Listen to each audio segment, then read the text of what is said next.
Okay, just a little bit more time here, folks, then we'll get right to it.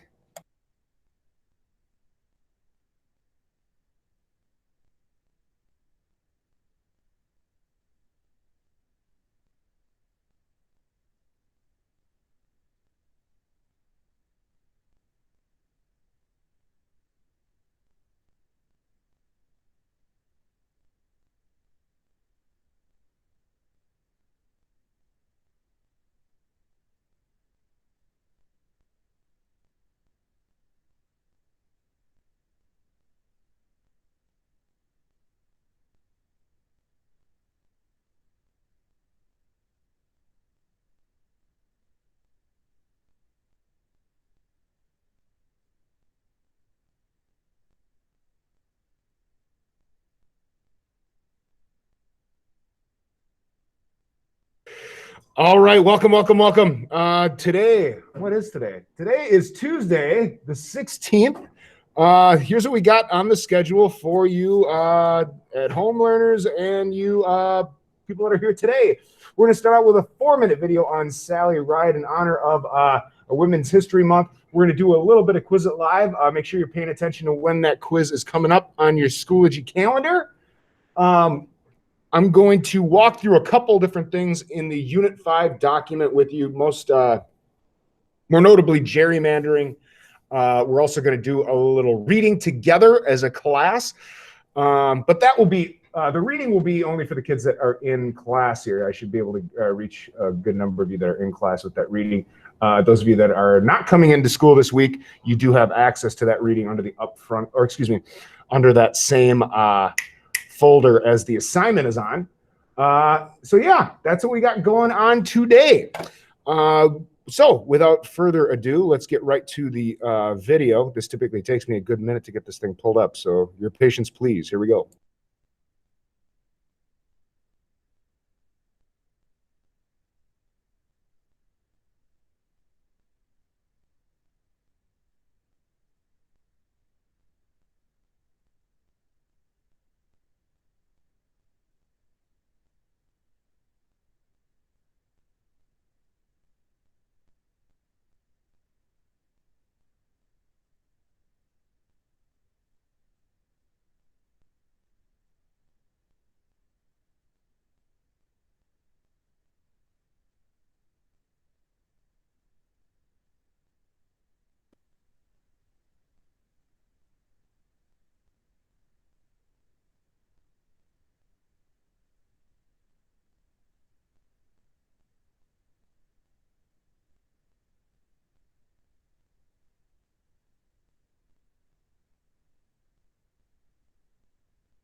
So she says, I shall be glad when we have the hazards of its navigation behind us. I know, and the very next...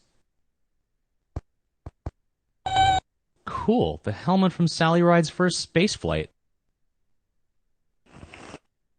Dear Tim and Moby, I keep hearing the name Sally Ride, but I'm not sure who that is. Can you tell me? From Emma. Hi, Emma.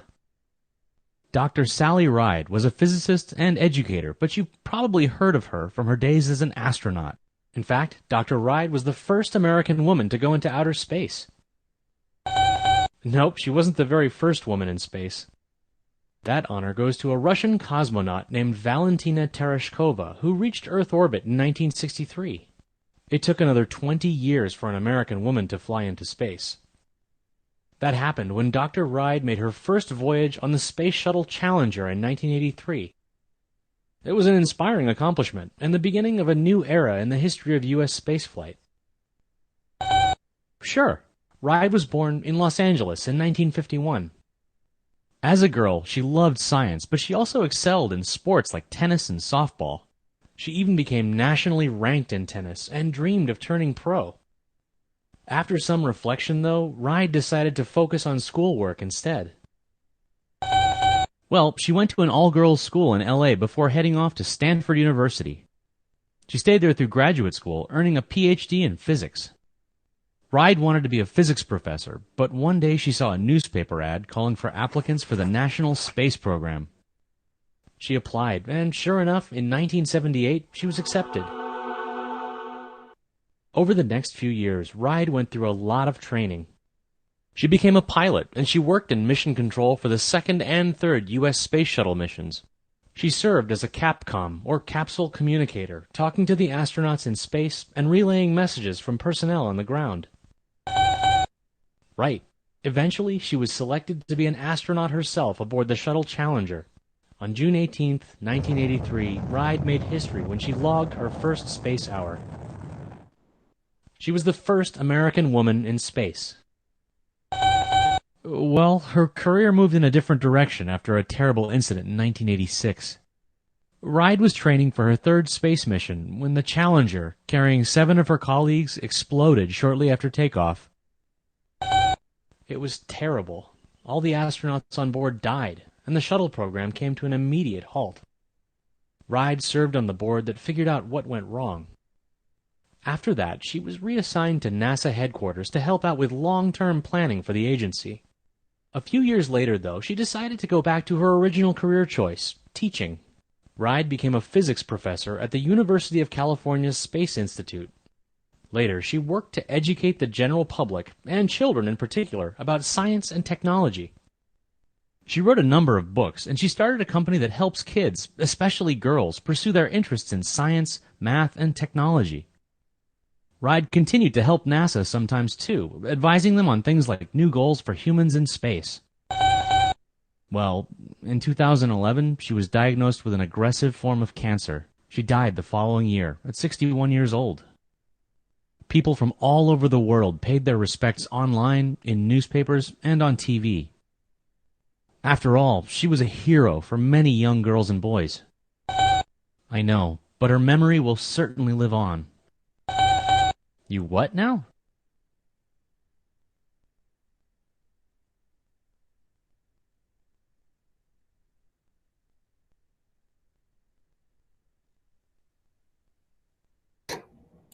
Next thing on our list, would everybody go to Quizlet.live? Let's review some of these terms so we're ready for this term quiz coming up here.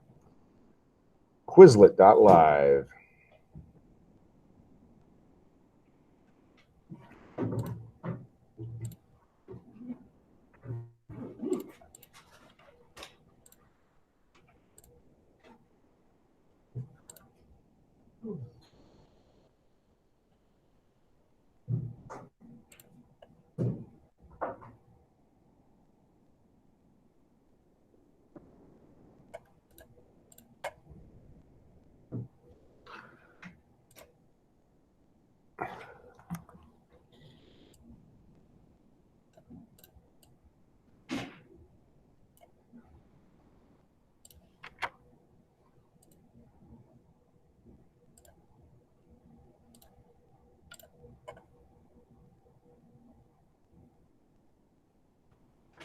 There is your code, 893275.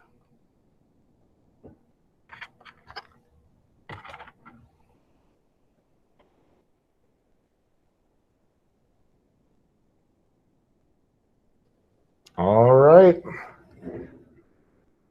Let's see. We got 2, 4, 6, 8, 10. Should have about 20.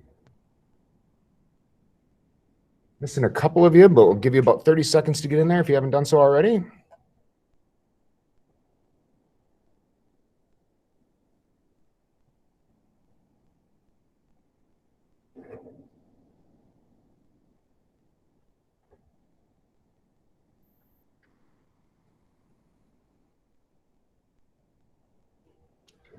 All right, here we go. Round 1. And they're racing.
Awesome. We go round 2. And they're racing.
Oh, neck and neck alpacas and kangaroos. Oh!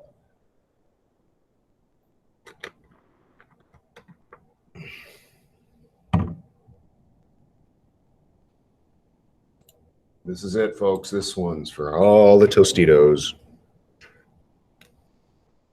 And they're racing.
Awesome. Okay, let's have everybody pull out their Unit 5 document right now. There's a couple things that I just kind of want to go over as a class, if we could.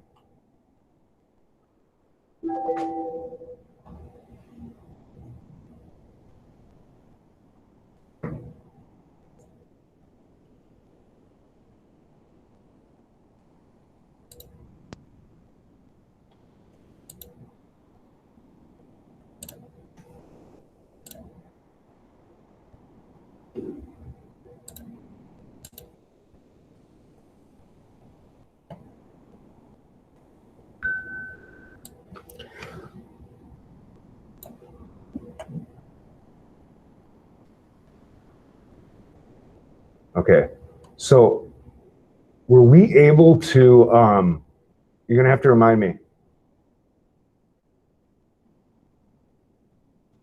Did we break this one down, or did I not show you the answers to this? I did not.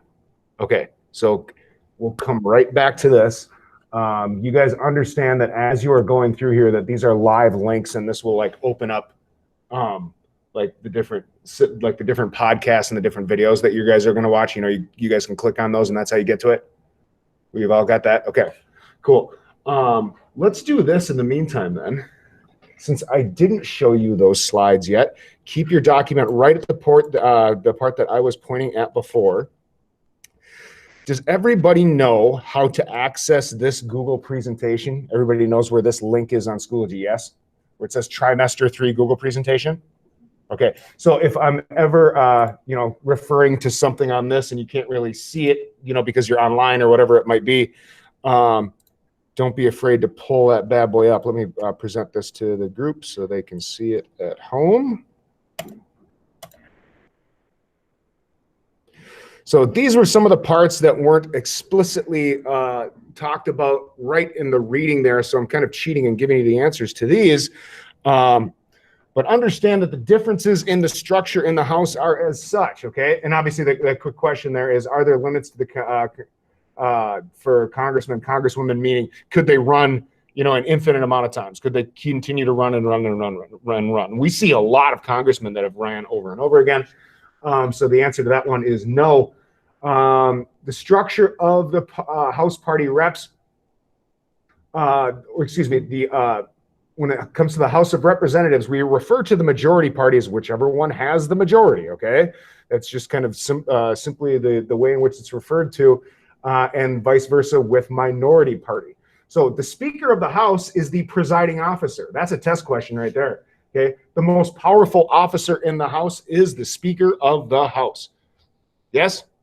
Okay, we've seen that before. Good.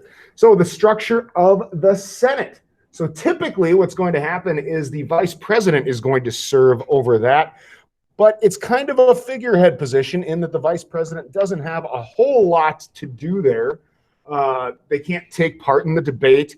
The Vice President can vote in the matter of a tie, because obviously you've got, an even number there, 100 Senate members, and you could have an opportunity for a tie pretty easily.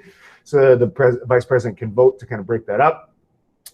But then since the Vice President's job is so, I don't want to say meaningless, but, such a figurehead position, they've actually created a position, the President pro tempore, which takes over in case the Vice President is gone doing other presidential duties, and they're elected by the members of the Senate. Now, typically, the tradition has been that this has gone to the longest running, the longest serving member, okay, has served in that capacity.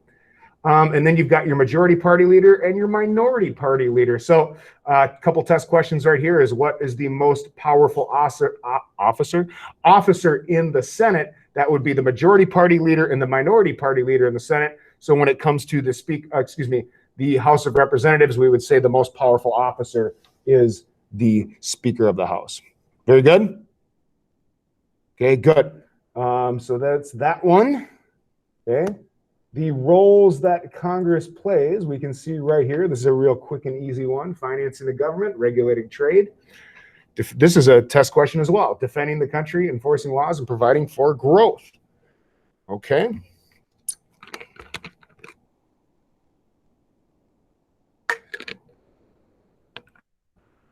The bare minimum, the legislative branch is the one that makes the laws. Okay, so everything having to do with making the laws. What laws could they be? Any of these things here, okay?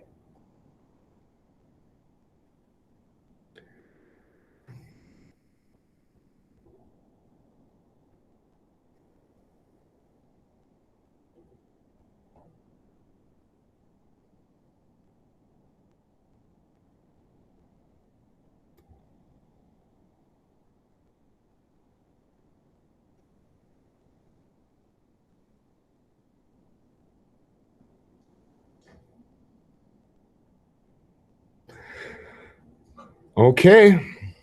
Any questions about this, folks? Good. Everybody knows how to access this slide if they need to go back and fill something out that they missed. Okay. Good. Any questions from anybody online? Anything whatsoever? See most of you later in the week and we can work through some of this stuff, but if not, you're good to go. Okay, that fulfills your attendance for today, folks. Make it a great day, or don't. The choice is yours.